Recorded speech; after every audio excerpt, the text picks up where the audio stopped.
السلام علیکم dear students, میں ہوں کاشف تنویر اور ڈیڈ میڈیا یوٹیوب چینل پر ہم آپ کو خوش آمدید کہتے ہیں۔ آج ہم حاضر ہوئے ایک نئے اور زبردست ٹاپک کے ساتھ، اور آج کا جو ہمارا ٹاپک ہے وہ ہے خلافت موومنٹ 1919 سے 1924 تک۔ بیسیکلی خلافت موومنٹ کو دو تین اور ناموں سے بھی جانا جاتا ہے، جیسے کہ ایموشنل موومنٹ کا نام بھی ان کو دیا جاتا ہے، ان ریئلسٹک موومنٹ کا بھی نام دیا جاتا ہے، اور نان کوآپریشن موومنٹ بھی خلافت موومنٹ کو کہا جاتا ہے۔ ایموشنل موومنٹ اس کو اس وجہ سے کہا جاتا ہے کہ کیونکہ مسلمانوں کے کہیں نہ کہیں پہ اس کے ساتھ ایموشنز بھی وابستہ ہوتے ہیں۔ تو خلافت موومنٹ کو سمجھنے کے لیے میں نے اس کو دو ڈومین کے اندر ڈیوائیڈ کیا ہے۔ سمپلی بھی اگر میں آپ لوگوں کو سمجھانا چاہوں تو میں آپ کو خلافت موومنٹ کے بارے میں تھوڑا سا بتا کے اس کے آبجیکٹیوز بتا کے اس کے فیلئر بتا سکتا ہوں، لیکن میں اس طریقے سے آپ لوگوں کو لے کر چلنا چاہتا ہوں کہ آپ لوگوں کا اس سے کانسیپٹ کلیئر ہو۔ جو بعض اوقات ہم ہسٹری کو سمجھنے میں یا ہمیں جو بچپن میں پڑھایا جاتا ہے، ہم کافی چیزیں غلط پڑھ جاتے ہیں، ہمیں آئیڈیا نہیں ہوتا اور سال سے وہ ویسے ہی چلتی رہتی ہیں۔ ان ساری چیزوں کو کلیئر کرنے کی ضرورت ہے۔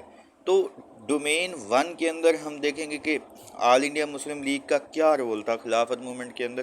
دیکھا جائے تو یہ وہ ٹائم پیریڈ تھا جب مسلم لیگ بالکل خاموشی اختیار کی ہوئی تھی، مسلم لیگ خاموش تھی۔ کانگریس بھی اس طریقے سے کافی ایکٹیو تھی انہوں نے خلافت موومنٹ کے اندر۔ تو برٹش کا رول دیکھیں گے، اس کے علاوہ کمیونل پارٹیز کا رول اور کنزرویٹو جو ایلیمنٹس ہیں وہ دیکھیں گے کہ کیا ہے۔ خلافت موومنٹ کو پراپرلی ہم سٹارٹ کرتے ہیں۔ خلافت movement was an agitation by the Indian Muslims allied with the Indian nationalism in the years following World War I۔ مطلب یہ کہ خلافت موومنٹ کے اندر جو عام لوگ تھے، اب میں آپ کو پہلے کلیئر کر دوں کہ اس کے اندر مسلم لیگ نہیں بلکہ عام جو انڈینز خاص طور پہ مسلمز تھے، انہوں نے ایک ایجیٹیشن سٹارٹ کیا تھا انڈین نیشنلزم کے ساتھ مل کر کہ ہمیں ورلڈ وار 1 کے اندر، کیونکہ یہ چیز آہستہ آہستہ واضح ہوتی جا رہی تھی کہ اس کے اندر سے ترکی جو ہے اس کو شکست ہو جائے گی۔ یہ وہ ٹائم پیریڈ تھا جب ہندو مسلم یونٹی بھی اینڈ ہو چکی تھی، جو کہ تھوڑا بہت ہمیں لکھنؤ پیکٹ کے اندر ہمیں تھوڑا سی نظر آیا تھا کہ شاید ان کی ان فیوچر بھی انڈرسٹینڈنگ ہو جائے، لیکن وہ بھی اینڈ ہو چکا تھا۔ اچھا، اور ٹرکش سائڈ جو ورلڈ وار 1 میں نے آپ کو بتایا کہ ہو رہی تھی، ورلڈ وار 1 کے اندر ٹرکش سائڈ تھی جو وہ بھی لاسٹ ہو رہی تھی، ایسا واضح نظر آ رہا تھا کہ اب جو ہے ترکی کو شکست ہو جائے گی۔ تو اسی طریقے سے جو تھے خلیفہ کو بھی ڈیتھ راؤنڈ کر دیا جائے گا ان فیوچر۔ ڈیتھ راؤنڈ سے مراد یہ نہیں ہوتا کہ وہ مر گیا تھا خلیفہ، بلکہ یہ تھا کہ وہ اس کو معزول کر دیا جائے گا۔ تو اس سارے تناظر کے اندر مسلمان بہت زیادہ سیڈ تھے۔ تو ان کا مین جو پرپس تھا مسلمانوں کا، وہ مین پرپس یہ تھا کہ it purpose was to preserve the British government, to preserve the of سلطان کی اہمیت کو، مطلب کہ جو سلطان ہے، سلطان کی حیثیت کو اگر ان فیوچر بھی ورلڈ وار 1 کے بعد اگر خلافت موومنٹ جب اگر ترکی کو بھی شکست بھی ہو جاتی ہے تو خاص طور پر خلیفہ کی جو حیثیت ہے نا، اس کو ویسے کا ویسے ہی برقرار رکھا جائے۔